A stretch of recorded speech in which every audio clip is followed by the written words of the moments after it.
Week number 11 comes to a close tonight when the Dallas Cowboys travel to Las Vegas to go toe-to-toe with the Raiders. In today's video, we are going to get a leapfrog, a nice jump onto week number 12 of the 2025 fantasy football season, breaking down my 5 must-stream defenses for week number 12 of the 2025 fantasy football season. Now, why do we stream defenses in fantasy football? It's very simple. We are going to be getting the biggest edge we can get in fantasy football on our opponents. A lot of people just play the same defenses every single week, regardless of how good or how bad that matchup is going to be. We are going to be searching through the waiver wire to find matchups that we believe are advantageous for the defenses that we discuss in today's video. If you guys are new to the channel, make sure you guys do hit that subscribe button down below. It is also important to note that all the defenses we talk about are widely available. If you have a defense that is, not widely available and you think they're a great streaming option, that is why we probably didn't talk about them. So without further ado, let's get into today's video.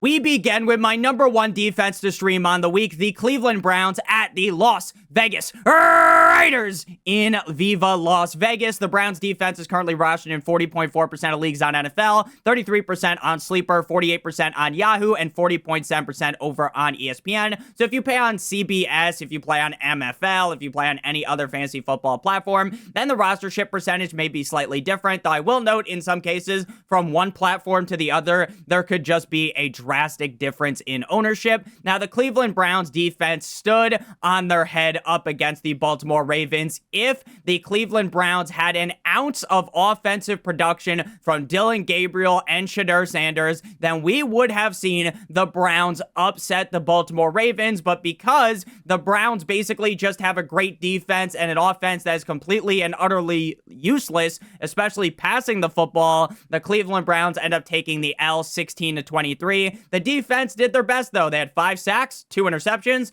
1 fumble recovery. They even scored a touchdown. They had 1 touchdown, 23 points allowed. So while the Cleveland Browns definitely as a team have a bad rap because the offense is completely and utterly inept, the defense is unreal, and the defense just gets screwed by the fact that the offense can't do anything. Now, the Raiders don't play until tonight on Monday Night Football up against the Dallas Cowboys at home in Viva Las Vegas, so we have to go back to week number 10 for their opponent's last defensive showing. Broncos defense, week 10 versus the Raiders, they win 10-7, 6 sacks up against the Raiders offense, 1 INT, and 7 points allowed. So while I don't believe that the Broncos defense is necessarily in the same category as the Cleveland Browns in terms of just how good they are, the Browns do have a great defense, and anytime you can stream a defense up against Geno Smith and the Raiders, especially a defense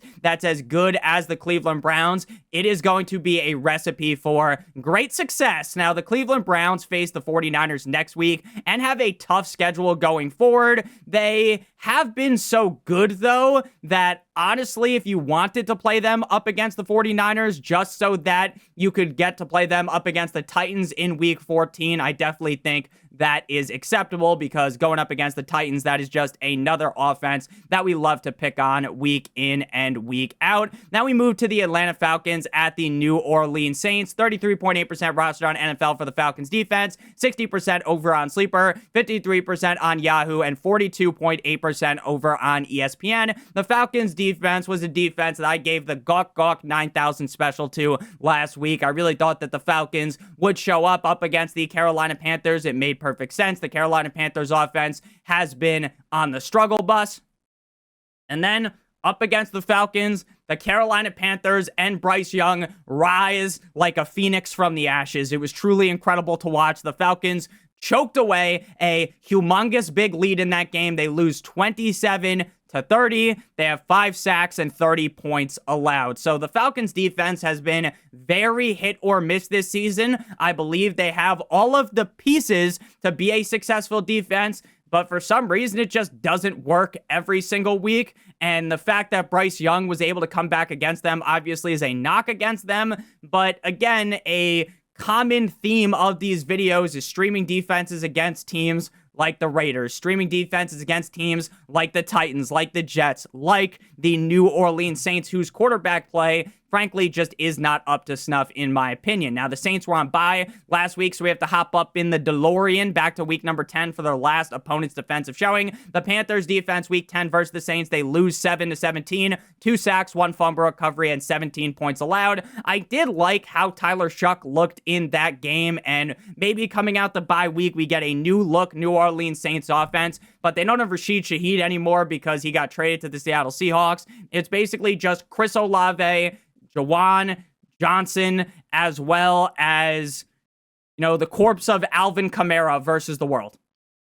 And I guess Tyler Shuck. So while I definitely am nervous about the Falcons defense, and I definitely don't want to bang the drum too hard for them because I don't trust them, the matchup up against the Saints is key here. And the Falcons also face the Jets next week, and while the Falcons defense is really just all over the place weekly, that is a matchup that would feel very good starting them in. Now we move to the third defense to stream, the Las Vegas Raiders going up against the Cleveland Browns. 1.9% roster on NFL, 3% on Sleeper, 4% on Yahoo, and 5.9% on ESPN. So while I do very much prefer the Cleveland Browns, just because I think the Cleveland Browns defense is a whole lot better than the Raiders defense, I don't think you need a degree in arithmetic to be able to figure that out.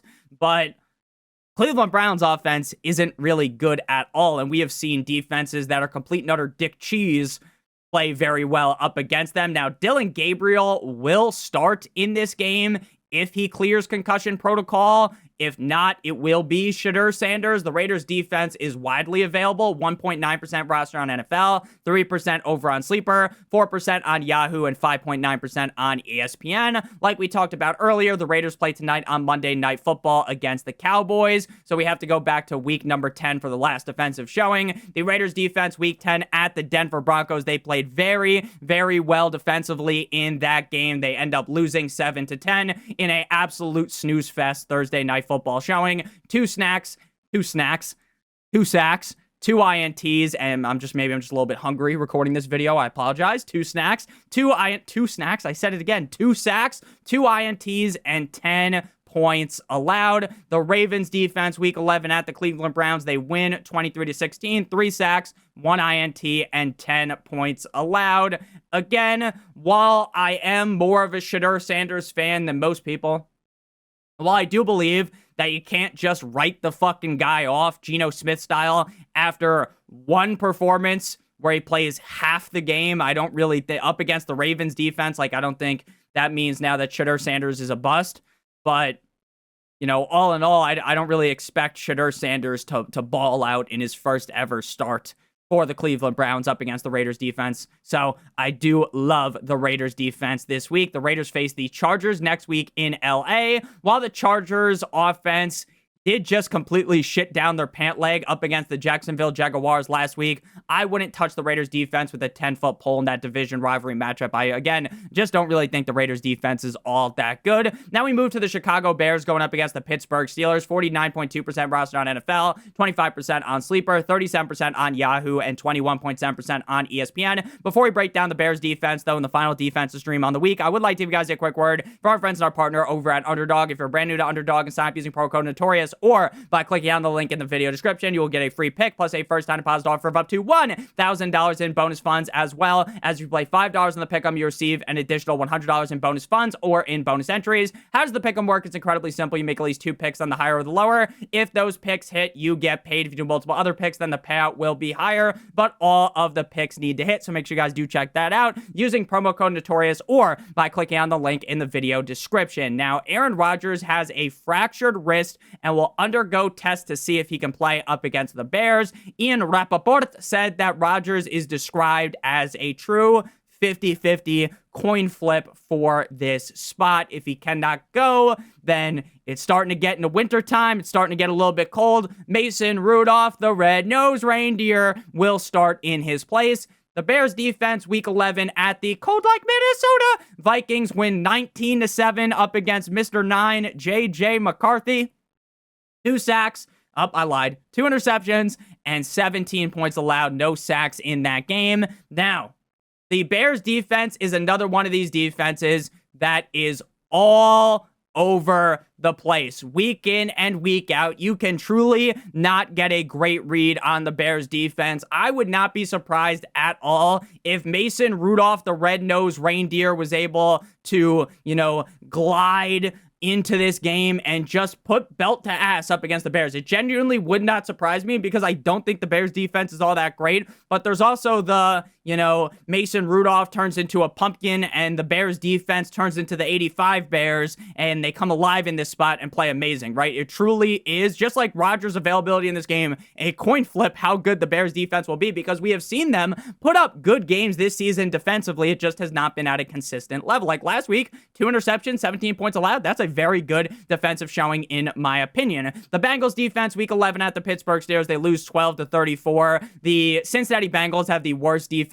in the NFL. They could not stop me. They are completely and utterly inept all around. It is hilarious to watch because it just leads to Joe Flacco getting into firefights, but that Joe Flacco in his old age, he couldn't get it up. He was in need of a Viagra. They get absolutely smacked 12-34, 1 sack and 22 points allowed. The Bears face the Eagles next week in Philly, and even with the Eagles offense not looking super hot as of recently, there is no need to play the Bears defense in that spot. Final defense to stream here. Now, this one is really hitting the bottom of the barrel just in terms of the ability of the defense. But again, in fantasy football, a lot of the time, talk about this every week, it's all about the matchup. It's not necessarily about having the best defense out there. It's about the matchup. The New Orleans Saints versus the Atlanta Falcons at home in New Orleans.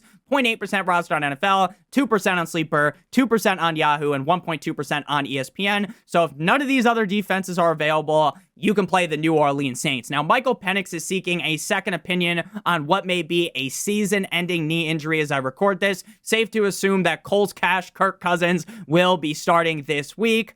Drake London also definitely out this game. Could be out for 1 through 6 weeks. So brutal as a Drake London truther, so brutal as someone that has Drake London on all my fucking fantasy teams, because not only may he miss a lot of time, when he is back, it's likely to be Kirk fucking Cousins, who just sucks major wee-wee. So this is just terrible, worst case scenario as someone that has banged the drum so heavily for Drake London. The Saints were on bye last week, so we have to go back to week number 10 for their last defensive showing. Saints defense week 10 at the Carolina Panthers. They win 17-7, 2 sacks, 1 INT, 1 fumble recovery, and 7 points allowed. The Panthers defense week 11 at the Atlanta Falcons. They win 30-27, 1 fumble recovery, and 27 points allowed. Again, I'm not going to sit here and give the Gawk 9000 special to the Saints defense because I think they've turned the page, they've changed the chapter, everything's getting better for them, all things pointing green for the Saints going forward. I don't fucking think so. But based on how Kirk Cousins looked up against the Dolphins, and based upon the fact that they don't have their best wide receiver, Drake London, it's a recipe for success for the Saints, regardless of how good you think the Saints defense is. After the Falcons, the Saints defense faces the Dolphins. The Dolphins will be coming off their bye, and the Saints defense really isn't great. So while I'm not going to sit here and pretend like I trust the Dolphins are going to the playoffs. I don't think that. I don't trust the Dolphins. But I also just don't trust the Saints defense enough. Like, I could see Tua, Achane, Jalen Waddle hitting the Saints defense with the fucking 619 Rey Mysterio. So there is no real need to play the Saints defense that isn't that good up against the Miami Dolphins. So thank you guys all so much for watching. If you did end up enjoying, make sure you guys do hit that subscribe button down below like it owes you some money. Leave a like on today's video. It would help me out a ton. If you want to follow me on Twitter or X, please do so at NotoriousFantasy. Check out one of the videos on your screen if you haven't seen them already. Waiver wire video coming out later. Love you long time. Have a great one. As always, good boy.